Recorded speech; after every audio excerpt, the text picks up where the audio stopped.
Salutations, ladies and gentlemen, the Streaming Enderman here, back again with another video. And in today's video, I am going to be taking a look at a new Lionsteel knife. Now, most of you probably know Lionsteel. Hello, Alice. They're a pretty new Italian company. I shouldn't say that really. They've been around for quite a while, but they make some more modern knives. Fixed blades, liner locks, frame locks, etc. And recently, they released a series of modern traditionals.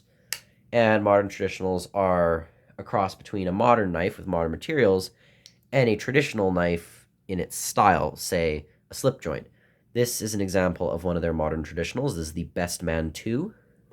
This is the two-blade version with the ebony wood and the clip and Warncliffe blades.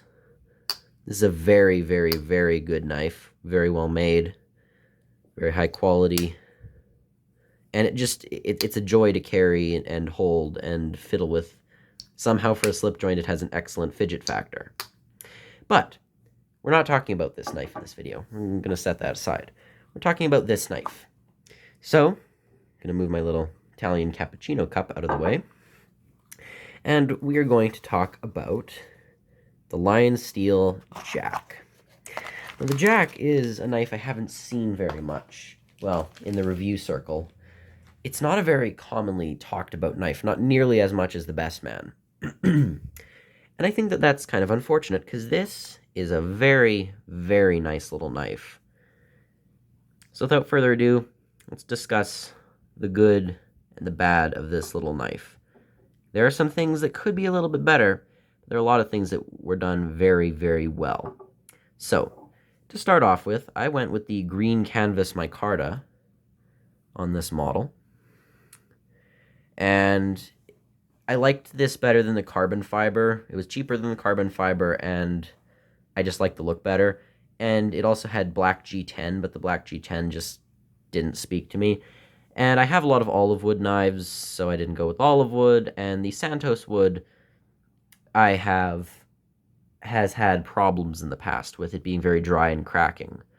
So I went with the micarta. And I only have a couple micarta knives, so I figured this would be a neat change.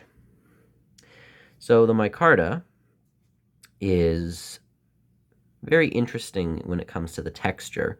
Most micarta is very, very, very smooth and very, very, very flat. Like, it feels more resin than actual cloth. This feels more cloth than resin. It's very well textured. It's a very grippy material. Don't know if you can see that, but there are these little flakes of the micarta sticking up just a little bit, and it just goes to show that this is still, at heart, a natural material. So I very much like the micarta. Let's have a look at the bolsters. These are titanium, which is with a nice brushed, almost stonewashy kind of look. Titanium liners, steel spring. We have torque screws, and the main attraction is a beautiful M390 clip point blade. Now, I've said it before and I'll say it again. I like clip points that aren't very aggressive. A lot of people disagree. They like the really swoopy clip points, say on the Lionsteel Gitano. But I like this kind of clip point a bit better. It just has a nicer, slimmer, sleeker look to it. And I really, really like that. This isn't mirror polished. It's kind of a satin finish. And we have French nail nicks on either sides. This is a full ambidextrous knife. You can, open it with your left hand. You can open it in the right hand. So this knife is perfect for either lefties or righties. Really doesn't matter. It's a very nicely done ambidextrous knife. I will say it's better than this one, because this one, it has dual nail nicks, but you can't really reach them. So, for example, trying to open the Warncliffe like this is very difficult, so you kind of have to turn the knife over to actually get to the blade, and opening it in the left hand is tough because you have to open it kind of upside down. So while, yes, there are dual nail nicks on either one of the blades, they're just harder to get to because, well, there's another blade in the way. The single blade version would be a lot better though. But I went with the double blade version because, you know, Clip and Warrenclyffe, my two favorite blade shapes, had to go with that. But this knife is very, very nice, and I went with the single blade version. They have 3 types of Lionsteel Jacks. There's the Lionsteel Jack. This is the Jack 1. The Jack 2 has a cap lifter and screwdriver attachment that's right here, and a second back spring. And the Jack 3, which has a corkscrew also on the back. And I figured I like this because it reminds me very closely of my Groman, my local Canadian-made slip joint. And you can see it bears some similarities to the Groman. They're both serpentine in their shape. So, say, you know how a swayback gets fatter and goes up by the end of the knife? Well, a serpentine is thickest at the front and then kind of swoops down as opposed to swooping up in the case of a swayback. And while this one has 2 bolsters and this one only has 1, you can still see a similarity in the shape. This one's got, I believe, nickel silver, or no, not nickel, brass. This is brass. These are brass bolsters, and these are titanium. And this has, of course, brass liners. Well, this has titanium liners. And, of course, this is a more traditional, only one-sided nail nick. Well, this is a dual nail nick with the swedge. But they're both clip points. And they're both serpentine, so you can really see there are some similarities, and I love how Lionsteel's taking old models like this, traditional slip joint knives that we all know and love, and making them into something better. They're taking the same time-tested design and they're making it more viable in a modern age, and I love that. I absolutely love what they're doing. Every single Lionsteel tradition knife, so every knife in their modern traditional line, is based off a classic pattern. For example, the Jack is based off of a slimline Jack, just like this one. The Best Man, for example, is a bit closer to an equal end pen knife, with there being different blades on each end, 2 bolsters, and a bit of an upswept, or, well, depending on where you're looking at it, a downswept design. And there are pen knives, old-fashioned, clip and pen blade pen knives, much smaller of course, that bear a very similar shape to this. This is just a very modernized version. Or the Gitano, for example, which is based off a Spanish Navaja, or a Tuscan folder, I forget the exact name, but you can see what they're doing, or their Roundhead or Dom or Shuffler series, which are very obviously a modern take on the Barlow. I just love what they're doing by they're taking old-fashioned, time-tested models that we've seen, we've probably owned, we've had, say, our grandfathers have carried them, our fathers have carried them, our great-grandfathers have carried them, and then they take them and they make them into something better. They take them, they add modern materials, stronger construction, steel that lasts longer, and they improve on everything. But yet they still have a timeless aesthetic that you can get from a traditional knife. Sure, they don't look the same. This still looks more like a classic knife, but they still have the same feel at the end of the day. Not like a Spyderco or a Benchmade. These have their own unique charm to them. And that I will always love. So, a little bit of a ramble there, but yeah, we've got titanium bolsters, liners, torque screws, steel spring, M390 clip point blade with the beautiful swedge. Nice little cutoff there for sharpening. We've got a stop pin in here. I really love the walk and talk on this knife. Lovely little snap. I'd say the pull weight on this is about a 5, maybe a 6. I think I'll say a 6. This is about a 6. It's not as snappy as the Best Man, which would probably be closer to a 7. But it's still very snappy. Keep in mind this one has a half stop. And this one is just a smooth, velvety, buttery smooth open and close. The action is lovely. And because of that stop pin, you're not going to get any blade wrap, which is lovely too. So the walk and talk is beautiful. Fit and finish wise, no blade play whatsoever. Gapping, there is a little bit of gapping here, and I don't know if you can see that, but if you hold it up just right, you can see there's a little bit of gapping in there. Don't know how well that's coming off in the camera, but there is a tiny bit of gapping in there. But aside from that little bit of gapping, I mean, this is perfectly made. The blade is not warped at all, perfectly straight. See, very clean back spring. And aside from that little, this may not even be a gap. I've just noticed that a lot of knives, by the front of the spring where the blade meets up here, there tends to be a bit of a gap.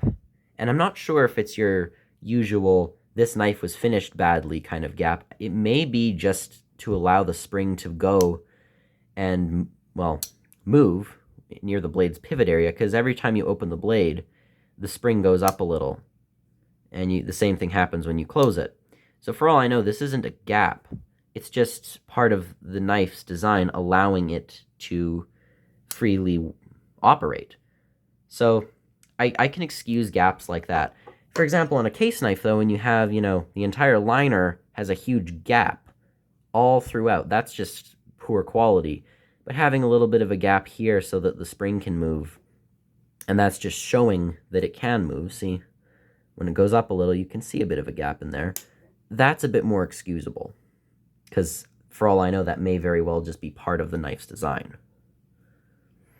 But again, this knife is very comfortable. You can get a full 4-finger grip on it. Got a decent little bit of a spring detent. Takes quite a bit to actually get it to close. You can push on it and it will keep jumping back every time. The blade is UK legal. This is important because I know I have a lot of UK viewers. The blade length, and I'll give you the exact statistics, I don't want to guess. Take a little ruler here, nothing too fancy, and we'll just have a look, shall we? So the blade length is roughly, the sharpened blade length is a little over 2.5 inches. Right there. And if you, technically that's all you really should be measuring, but if you've got a really, bored police officer who just wants to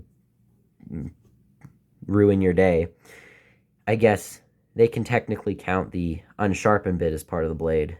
And in that case, even then, no matter what way you measure this, whether you're measuring just the sharpened bit or you're adding in the unsharpened part of the blade, this will always come in at under 3 inches. Just under. Look at that. I don't know how well you can see that, but no matter what, this is going to be a UK legal knife. So, even if the police officer is bored and wants to count the unsharpened bit as part of the blade, it's still not going to be an illegal knife. This is perfectly fine in any UK jurisdiction, making it legal to carry. So, for my UK viewers, you can buy this and carry it without having to worry that, you're carrying a knife that may be just a smidge over that 3-inch requirement. I think if I get enough feedback, I may start doing the blade measurements in my knife videos, just because it's helpful for people who live in jurisdictions where that kind of stuff is necessary. The overall length, by the way, comes in at about 6 and just a little past 6 3/4 inches. So, yeah, this is a very modest knife. It's not a huge knife. It's not a tiny knife. And it's legal in pretty much every, country that I can think of. So, yeah, nice pin construction. Well, Sorry, the liners are not disassemblable. They are pinned, but you can remove the covers to clean them if you want, not like you really need to. Something that some people have pointed out, and they think this is a flaw, is that the covers sit proud of the bolsters, and this is not a flaw. This is part of the design. So if you get your knife and you think that you should send it back because this is a flaw, this isn't a flaw. That's just part of the design. So don't worry. I really like what Lionsteel does. They crown everything. So this is a very comfortable knife. The liners are crowned, the back spring is crowned, even the blade is crowned. So this is just a very comfortable knife overall. It's got a nice flair to it that you don't see every day. And along with this knife, I almost forgot, I also got this. This is I bought this was bought separately. It's an Italian leather sheath. The symbol is the only one proudly guarantees vegetable tanned leather in Tuscany, an artisan product of a centuries-old tradition. So you can see it says Lionsteel knives, made in Italy, and it's got a clip. I don't often wear belts, so this is really nice. You can clip it on the inside of your pocket or on the outside of your pocket. And they had it in light leather, blue leather, and brown leather. I opted to go with the dark brown leather. Very fine quality, very well stitched. And you can just pop your knife in there and pull it out whenever need be. I think these two make an excellent set. This also fits the Bestman, Gitano, Opera, Bolus, Barlow, and Thrill series of knives too, so these are very versatile. But anyway, let me know what you think of this knife in the comments below. I really like it. I think that with upgraded steel, beautiful blade, really nice fit and finish, almost perfect centering, just a little bit off to the right. Really no gapping except for that tiny little bit up here. Everything's just really well done. The micarta looks great. It'll take a nice, darker, aged look over time with the oils in your hand. But yeah, this is just a very, non-offensive knife. This isn't going to be the kind that would scare people. Has a nice, as Nick Shabazz would put it, lunchroom factor. Yeah, just very nice slimline jackknife from Lionsteel with that beautiful swedged clip point. Titanium construction, so very nice and lightweight, but yet very strong. Lovely micarta, but of course you can get it in carbon fiber, G10, olive wood, and Santos wood if you so desire. And if you want a bit more than just a single blade knife, you can get the cap lifter and screwdriver and a corkscrew, which in my opinion would create the ultimate picnic knife. So final comparisons, I guess. Here it is next to the Grohmann Slimline. Bit bigger than the Grohmann. And here it is next to my other Lionsteel modern traditional slip joint, the Bestman. So you can see very, very comparable in cutting edge blade length. The Bestman's clip point's a bit beefier, but they're pretty much the same size. I like the Bestman for its utility, and it has more handle materials, I believe, that you can choose from.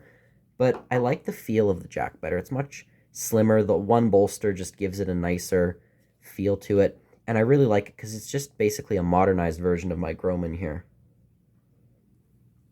So I would absolutely recommend this. This is a wonderful knife. Beautiful walk and talk. Lovely materials. Beautiful micarta. Good steel. Titanium. Well-made Italian product.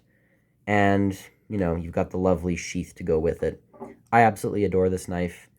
I am so happy to have it.